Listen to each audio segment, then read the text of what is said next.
When I first started building working recreations of the Five Nights at Freddy's games in Minecraft, I went in with the goal to learn more about command blocks to eventually become experienced enough to recreate the entire gameplay of Security Breach in Minecraft. Since then, each of my maps have brought me one step closer to that goal, to the point where I recently made fully functional Glamrock animatronics that act just like how they do in-game.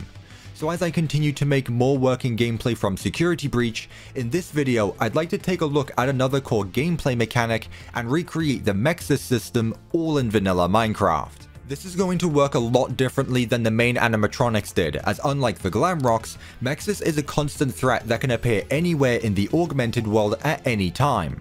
However, just because the entity is only in the AR world, it's still able to interact with physical objects and call the ruined animatronics to the area, which affect both versions of the build. Luckily though, I've already built every AR attraction while building the Pizzaplex, so I can get straight into working on the gameplay and don't have to worry about any extra building. So without any more further ado, let's go ahead and see how to make this work in Minecraft.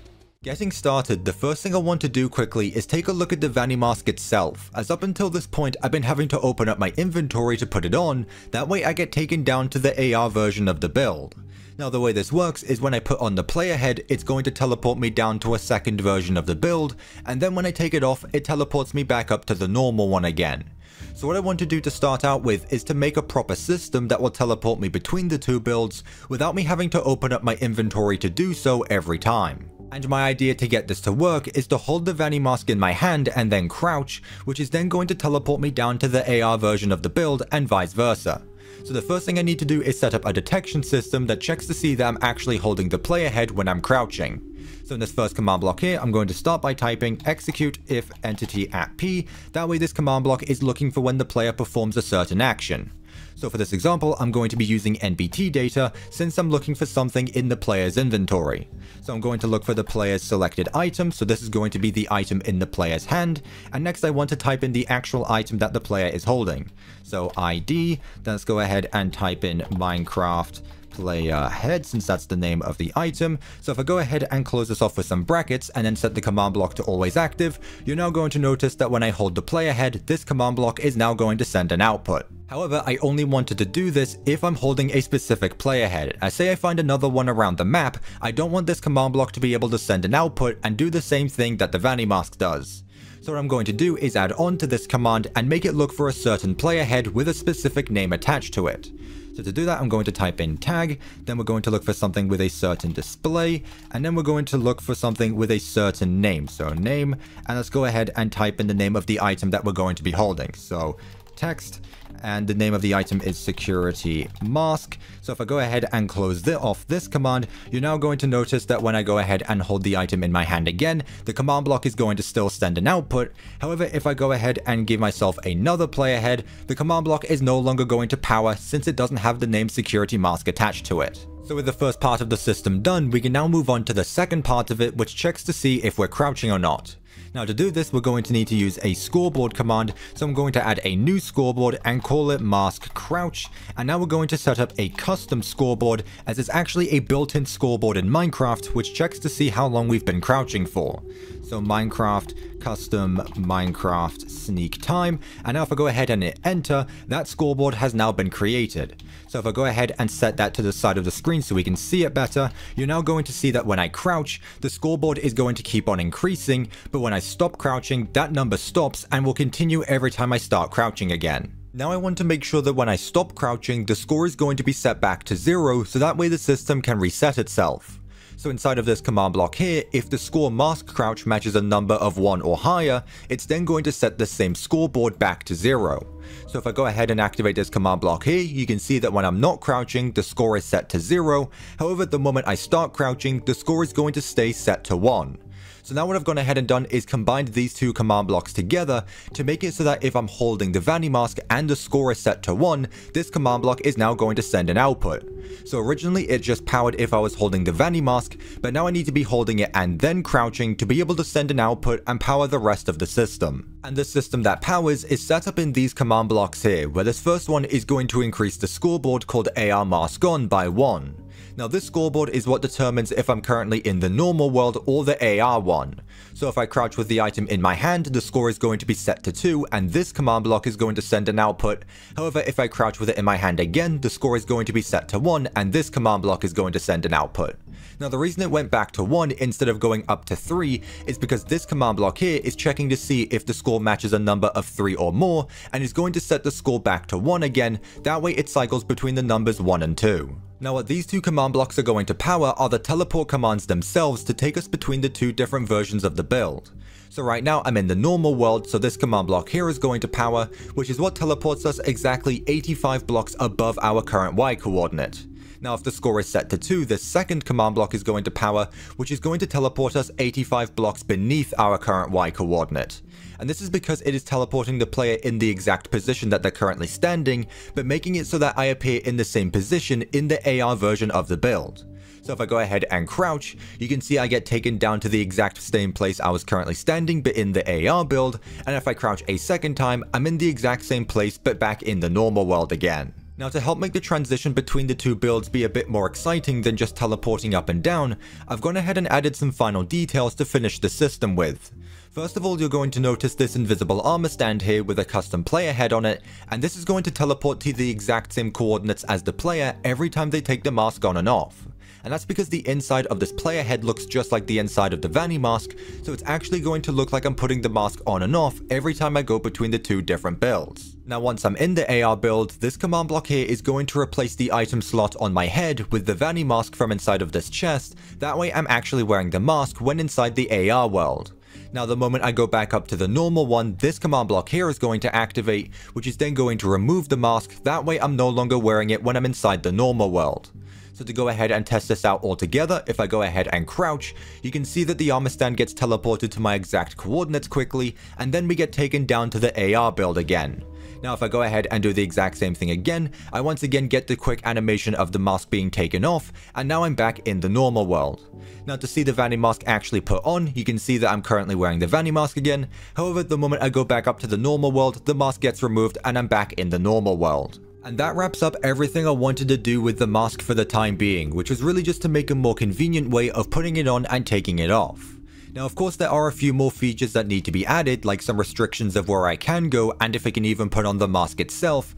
However, for now I just wanted to go ahead and improve on my previous design before moving on to any actual gameplay.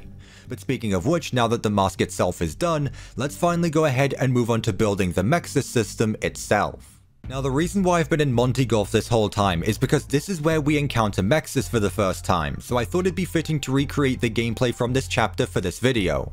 So the first thing I need to do is to actually make the model itself, so that way it's a physical entity in this Minecraft world. And the easiest and in my opinion the best way to do this is to use armor stands, and despite having a complicated look to it, it really wasn't that difficult to put together and didn't require that many armor stands, and I think it all turned out really well. So with the model now finished, I can now go ahead and make it fully functional and make it act just like how it does in Ruin.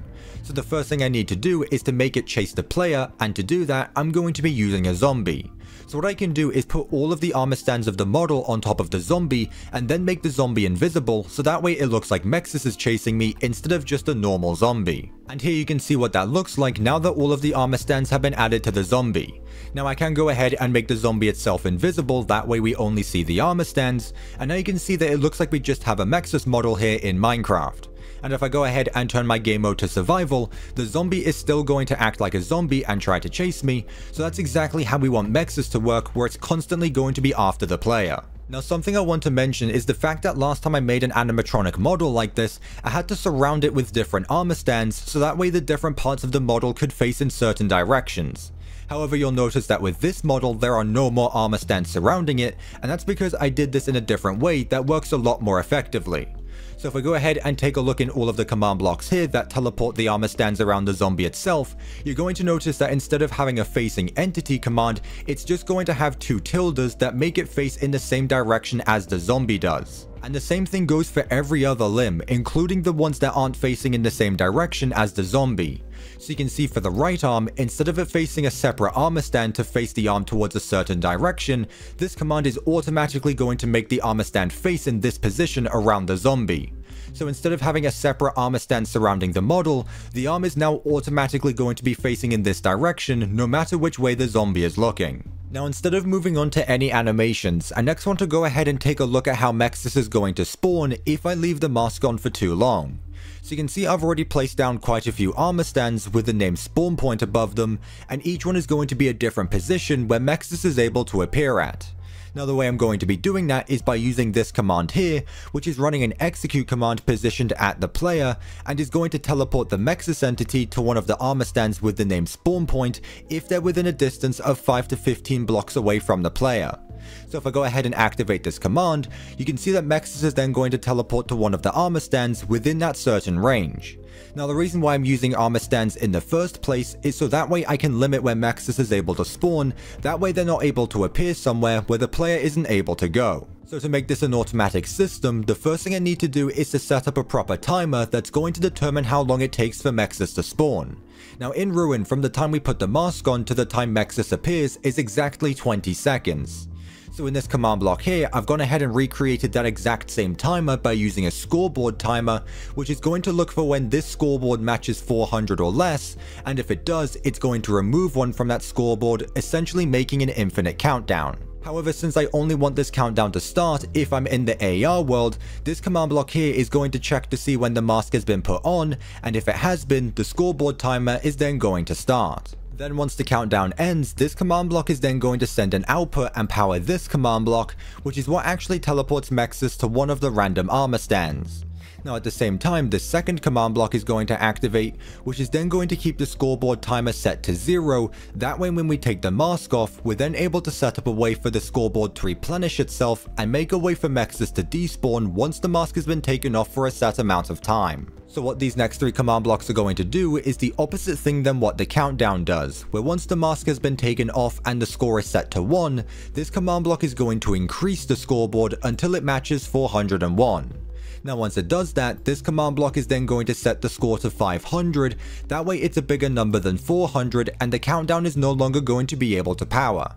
So if I go ahead and take the mask off, you can see that the number scoreboard is going to start to increase. However, the moment I go back to the AR world, the number is going to start counting down again. Now you may have noticed that when I put the mask back on, instead of the scoreboard timer continuing from when it last left off, it reset back to 400 again. So what I need to do is change the way that this command block works to only make it activate if the score doesn't already match something below 400. So at the start of this command block, I'm going to type execute if score at p m.x.e.s spawn timer matches a number above 400. That way this command is only going to activate if the score already matches above 400. So now if I go ahead and take the mask off, the scoreboard is going to keep on increasing like normal. However, if I go ahead and return back to the AR world, instead of the scoreboard resetting back at 400, it's going to continue from when it last left off. So with that, the entire system has now almost been fully completed, where now I've gone ahead and added this small setup right here, where once the scoreboard matches 500, it's then going to teleport m.x.e.s out of the build, that way they're not going to be visible until the scoreboard timer reaches 0. Now because of the way I have things set up right now, once the scoreboard does reach 0, it's always going to teleport m.x.e.s to an armor stand even if they're already present in the AR world. So what I've gone ahead and done is set up a new scoreboard called did m.x.e.s spawn, and this is going to determine if m.x.e.s needs to teleport to an armor stand or if they're already in the AR world. So inside of the command block that teleports m.x.e.s to one of the armor stands, I've gone ahead and set up an execute command at the start of it that's only going to let the command block send an output if the score did m.x.e.s spawn matches 0. Now if it does and the command block powers, it's then going to set that scoreboard to 1, which means m.x.e.s is currently active in the AR world. Now when m.x.e.s despawns when the timer matches 500, the scoreboard is then going to be set back to 0, that way the next time the timer depletes, m.x.e.s is going to be able to teleport to one of the different armor stands again. Now one last quick and important feature to go over is the fact that sometimes when m.x.e.s spawns in, there's a chance they're going to jump scare the player. So the way I've recreated this mechanic is by using this invisible armor stand here, which is going to quickly teleport in front of the player when m.x.e.s spawns in for the first time. So to finally show off everything working all together, right now you can see that I'm currently standing in the normal world and the scoreboard timer is set to 500. However, the moment I put the mask on and go to the AR world, the scoreboard is going to start counting down. Now once that timer ends, m.x.e.s is then going to jump scare us, and then m.x.e.s itself is going to appear somewhere around the player. Now from there we can then go ahead and take the mask off and the scoreboard is going to start increasing again, and once it reaches 500, m.x.e.s is no longer going to be in the AR world. So now that m.x.e.s can spawn inside the build, let's now go ahead and take a look at how they're actually going to chase me. Now luckily the zombie is already programmed to do that, so the hard part is already done. However, m.x.e.s doesn't just slide after the player like this, and instead slowly teleports towards us, while also disappearing and reappearing as they do so. So first, to determine whether m.x.e.s can move or not, I'm once again going to be using a scoreboard countdown. So you can see that every so often, one of these repeating command blocks is going to send an output, and this is what's going to determine whether m.x.e.s can move or not. So if this command block detects that the score matches a number between 21 and 40, m.x.e.s is then going to be able to move, but if the score matches a number between 0 and 20, m.x.e.s is then going to stop moving. Now the way that works is by using this data command, which is going to remove the AI from the zombie to stop it from being able to move at all. Now in Ruin, every time m.x.e.s moves, they're not actually visible, so what I need to do next is remove all of the armor from on top of the armor stands every time m.x.e.s is moving. Now instead of actually teleporting m.x.e.s outside the build every time they're not able to be seen, these two command block rows here are either going to remove all the armor from on top of the armor stands, or add them back depending whether m.x.e.s is supposed to be seen or not. So each one of these individual command blocks here represents a specific piece of armor on top of each armor stand, where this row is going to remove all the armor and this one is going to add them back by using the items from inside of this chest. So every time m.x.e.s is no longer able to be seen, they're still inside the build, but we're not able to see them. Now to add on to this, two more things I've quickly gone ahead and added are some particle effects to appear around m.x.e.s every time they appear, and also made it so that way they're always going to face towards the player. Now to do this, I had to change the direction that the armor stand is facing, where instead of having it face towards the same direction as the zombie, it's now going to be facing towards the player. As for the particles, this command block is currently looking to see if m.x.e.s is visible, and if they are, it's then going to power the rest of this command block. So it's going to display dust particles one block above m.x.e.s position, and these numbers here are what determine the value of the color. So with the value of numbers I currently have set up, you're going to notice that the particles are currently a dark shade of blue. Now the second set of numbers here are actually what determine how far spread the dust particles are. So for the X and Z coordinate, they're going to spread out 0.4 blocks. However, for the Y coordinate, it's going to spread up 0.7 blocks. Finally, this 0 here is how fast the particles are going to move, and this last number here is how many particles are actually going to appear. So with all of that said and done, this is what it's going to look like every time m.x.e.s slowly moves towards me. However, if the player happens to get too close to m.x.e.s, a few different things need to happen. So first of all, you can see at the side of the screen that I've added a new scoreboard called m.x.e.s Court, and this is going to be set to 1 if we get within a certain range of m.x.e.s. So in this command block over here, it is running an execute command positioned at the player, and is going to check to see if m.x.e.s is within a distance of 2.5 blocks away from the player. If they are, it's then going to run this scoreboard command, which is then going to set the scoreboard m.x.e.s Court to 1. Now out of the few different things that are going to happen, the first one is the most simple, as if I get close enough to m.x.e.s, the disappearing and appearing animation is going to completely stop, and m.x.e.s is just going to keep staring at me. The second thing that's going to happen is m.x.e.s is going to completely prevent us from being able to take off the mask. So inside of the command blocks that are going to let us take the mask on and off, I'm going to add this execute command at the start of it that's going to stop the command block from being able to power if the score m.x.e.s Court matches 1. Now in Ruin, the way we're able to take the mask off again is once we get out of a certain distance away from m.x.e.s. So inside of this command block here, it's once again going to see if the score matches 1, and is then going to run an execute command positioned at the player, and is going to see if m.x.e.s is at least 10 blocks or more away from the player. If they are, it's then going to run this scoreboard command, which is then going to set the scoreboard back to 0, which is then going to let us take off the mask again. So to show this off, if I end up getting too close to m.x.e.s, I'm no longer going to be able to take off the mask, so what I need to do is run at least 10 blocks away from them, that way I can take the mask off and I'm now back in the normal world. However, if I put the mask back on too soon, m.x.e.s is still going to be there since they still haven't despawned and they're still going to be an active threat. And that now wraps up almost everything to do with m.x.e.s. So what I've gone ahead and done as some final features is added in some proper animations. That way if we get close enough to m.x.e.s, they're then going to do their waving animation, and if we get caught by m.x.e.s, they're then going to reach out and try to grab me. Now all of this is done inside of these 3 command block rows here, where depending how close we get to m.x.e.s is going to determine which one is going to power. So inside of each command block here is a data command that's going to change the rotation value of each armor stand. That way it's actually going to look like m.x.e.s is actually moving. Now on top of that, I've also gone ahead and changed the way the zombie itself works by using an attribute command. So this command block here is going to make sure that the zombie is no longer able to attack the player. That way if we get too close to m.x.e.s, the zombie is no longer going to be able to damage me. Now the command block on top of it does something very similar, where it's going to increase the follow range of the zombie to 500 blocks, that way m.x.e.s can follow me from a much further distance than normal. So this now leaves only one more feature left to add to m.x.e.s, which is the most important one of them all, and that's of course to call a ruined animatronic to the area if we get caught by them. So since we're in Monty Golf, the animatronic I'm going to be recreating next is obviously Monty, so let's go ahead and add in our next ruined animatronic. And just like with m.x.e.s, I'm once again going to be using armor stands to put this model together.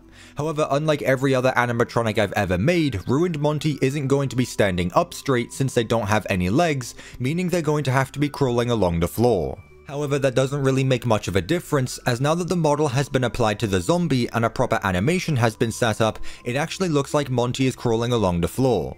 Now animating armor stands like this is actually a pretty time consuming process, as unlike m.x.e.s who just had 3 different positions, Monty's animation is a lot more fluid, which means there's going to need to be a lot more frames in the animation cycle.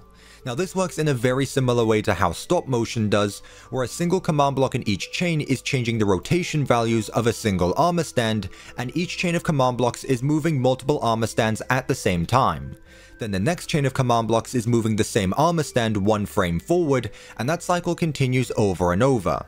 Now the way the command blocks themselves are actually powering is by using a scoreboard countdown, where at the start of each of these repeating command blocks is an execute command, which is only going to let the command block chain power if the score Ruined Monty animation walk matches a certain number in the scoreboard countdown. So as the number goes down, the next command block chain is going to power all the way until it reaches 0 and the countdown is going to reset. That way the animation is able to keep on playing. Now all of this works if Monty is moving, but if he's standing still, I need the animation to stop playing. Now the way I'm going to be doing that is by using this command here, which is running an execute command unless the entity for the Monty zombie is standing still.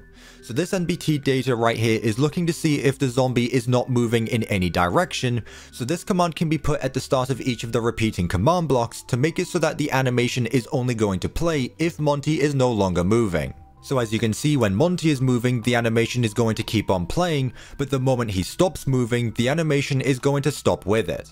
So with the animation now finished, I next want to go ahead and combine the 2 mechanics and make it so that m.x.e.s can call Monty to the area if we get caught by them. Now this is going to use a very similar command that teleports m.x.e.s to the build, as I once again want to reuse the spawn point armor stands, but this time have Monty teleport to them instead. So inside of this command block up here is an execute command, and this is going to send an output if we get caught by m.x.e.s to power the command block that will teleport Monty to the build. So inside of this command block here, I'm going to start by typing execute at .e tag equals m.x.e.s ggz, as that is the name of the tag that I have set up for the m.x.e.s entity. Now the GG stands for Gator Golf and the Z stands for Zombie, as originally I wanted to have multiple m.x.e.s entities for each attraction in the Pizzaplex, that way it's not the same one teleporting all around the build. But now that the command is set positioned at the m.x.e.s entity, I now want to run a teleport command and teleport Monty to one of the armor stands with the name spawn point.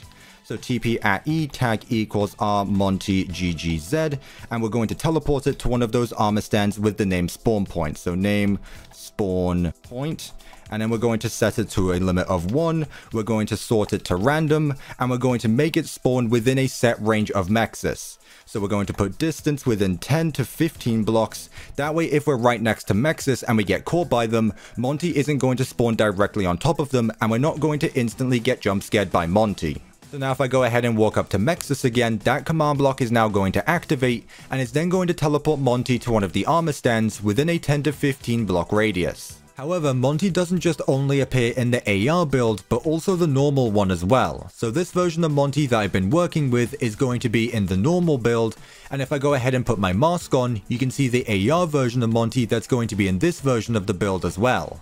Now both versions of Monty work in the exact same way and are always going to be in the exact same position, since each one is teleporting directly on top of each other at all time. So now no matter which version of the build I'm in, once Monty has been called, he's always going to be an active threat and crawl towards me. Now the way we avoid Monty is actually pretty simple, as once we take the mask off and we're out of a certain distance away from Monty, he's then going to despawn after a certain time has passed. Now the system that gets it to work is in this small setup right here, where once we've taken the mask off and we're a certain distance away from Monty, it's then going to start a scoreboard countdown that's going to determine how long it takes for Monty to then despawn. Now once that countdown ends, this command block here is then going to detect it, which is then going to teleport Monty outside the build, that way he's no longer going to be a threat. Now at the same time, the second command block is going to activate, which is going to set the scoreboard did Monty spawn to 0, which is going to let the command blocks know that Monty is no longer active, meaning if we get caught by m.x.e.s again, another version of Monty is going to be able to spawn in. Now at any time, if we get close enough to Monty or if we go back to the AR world, the countdown is then going to reset, meaning the only way Monty can despawn is if we're in the normal world and if we get a certain distance away from him. So now to finish up everything to do with Monty, I've gone ahead and added in the jump scare itself, as well as some sound effects to play during the gameplay. Now getting the jump scare itself to work involves quite a few command blocks, as not only do I need to change the rotation values of every armor stand to give it the animation, but I also need to teleport both the armor stands and the player around, that way it actually looks like the jump scare itself. Now as you'd expect, the way the jump scare is activated is if we get too close to Monty, which is then going to play the jump scare animation before we then get taken to the game over screen. Now something similar is going to happen if I get too close to the AR version of Monty, however this one isn't actually able to jump scare me, so what it's going to do is take off my mask, that way I get teleported back up to the normal build, where Monty is then going to jump scare me again like normal. However, there is a third and final way to get jump scared, and that's by having the mask on for too long. So regardless if m.x.e.s has caught me or not, the moment I put it on, it's then going to start the countdown, and the moment I take it off, it's going to start counting up again and replenish itself. The moment the timer reaches 0, however, it's going to activate the exact same command blocks than before and take off the mask, except this time this fourth command block is going to activate with it, which is going to teleport Monty directly on top of me and instantly power the jump scare. So now just like in Ruin, I am limited to the amount of time I can spend in the AR world before a jump scare is then instantly going to play out. And that now completely wraps up everything I wanted to do for this section of gameplay, but before I show off everything altogether, there are a few more things that I want to point out first. The first one is the positioning of each of the spawn point armor stands, as right now these are always going to be here. However, once I do the same for every other attraction in the Pizzaplex, there's going to be so many entities scattered all around that it might start to cause some frame rate issues. So what I'm going to do to work around this is have all of the armor stands from an area removed once I leave it, and then have the new ones spawn in when I enter another area. That way there's only going to be one set of armor stands active at one given time. Now going off of this, I've already set up a similar system for Monty and m.x.e.s themselves, as like I pointed out earlier on, there's going to be a separate animatronic for each area, that way a single entity doesn't have to teleport across the entire Pizzaplex. So every time Monty and m.x.e.s spawn in, a new zombie is going to be spawned every time, and then they're killed off once they're no longer needed, that way there's just one less entity to worry about. So while I will probably still be using the same armor stand model, there's going to be a different zombie with a different entity tag in each attraction of the Pizzaplex. And the final thing has to do with the mask itself, as right now I can put it on and take it off whenever I want without any proper restrictions set up. Now this is obviously a big problem, as I can end up getting stuck in a lot of different objects. However, this will once again be something I continue to update as I make more progress with the overall build. I still have a lot of plans for the rest of the project, however I'm doing it in an order that hopefully won't make me have to redo things once I start working or finish on something else. However, let's go ahead and check out everything all together. Now something I've gone ahead and done quickly in my own time is added in some light blocks around the build, that way I'm actually able to see what's going on without the entire build being pitch black. Now eventually I do also plan on adding in the flashlights, so that way we're able to see a lot better. However, for the time being the build is going to be intentionally dark like this. However, if I go ahead and put on the mask, you can see we get that new animation, and now you're going to notice that the build is a lot brighter. And that's because of the different biome that the AR world is set to, as the normal world takes place in a plains biome, however the AR world takes place in a crimson forest. So not only are we going to have all of these purple particles all around, but the build is also going to be a lot brighter. However, eventually, like you just saw there, we are going to get the jump scare for m.x.e.s, which is going to indicate that they've then spawned in around us. Now the moment they see us, they're going to start chasing after us, and if we get too close, they're then going to call in Monty. Now this is going to be a problem, as eventually they're going to start going after us, but all we need to do is get away from them to prevent the jump scare from happening. Now if we stay around m.x.e.s during this time, we're not going to be able to take off the mask, so I've just gone ahead and walked away from them. That way I'm able to take off the mask, and now Monty's despawn timer is then going to start. So all I need to do is stay away from Monty for a few seconds, and then after we hear them stop walking, that should mean that they're no longer here, and we're then able to walk around the build without having to worry about Monty. So if I hear anything else, I don't, so let's go ahead and put on the mask, we should be good. m.x.e.s is still around, however, so I'm going to go ahead and keep it off. However, Monty is no longer here, and we're able to do whatever we want in the normal world. So once we stay here for a bit longer, m.x.e.s is also going to leave, and then we'll be able to put on the mask and do whatever we wanted to do in the AR world. So let's go ahead and put it on. m.x.e.s is no longer here, so now we would be able to deactivate any of the security nodes or things like that, so that way we'd be able to continue on to the next gameplay sequence. But now let's go ahead and check out the jump scare as well one more time. So I'm going to go ahead and take off my mask, that way we can see it all properly, and if we get too close to Monty, it's then going to cause the jump scare before we then get taken to the game over screen. And that's now going to wrap up everything for this video, and in all honesty, getting to recreate m.x.e.s was one of the things I was most excited for when I started on this project, and now that it's done, I really like the ending result and I'm really happy with how it all turned out. Now I ended my last video by saying that I plan on recreating the entire gameplay of Ruin in Minecraft, and so far it has been a lot of fun, and this just makes me more excited to see what I'm going to add in next. So make sure to leave a like and subscribe to the channel with notifications turned on, that way you don't miss out the next time I upload and what new gameplay I'm going to be making functional next. But with that being said, thank you so much for watching, and I will of course see you in my next video.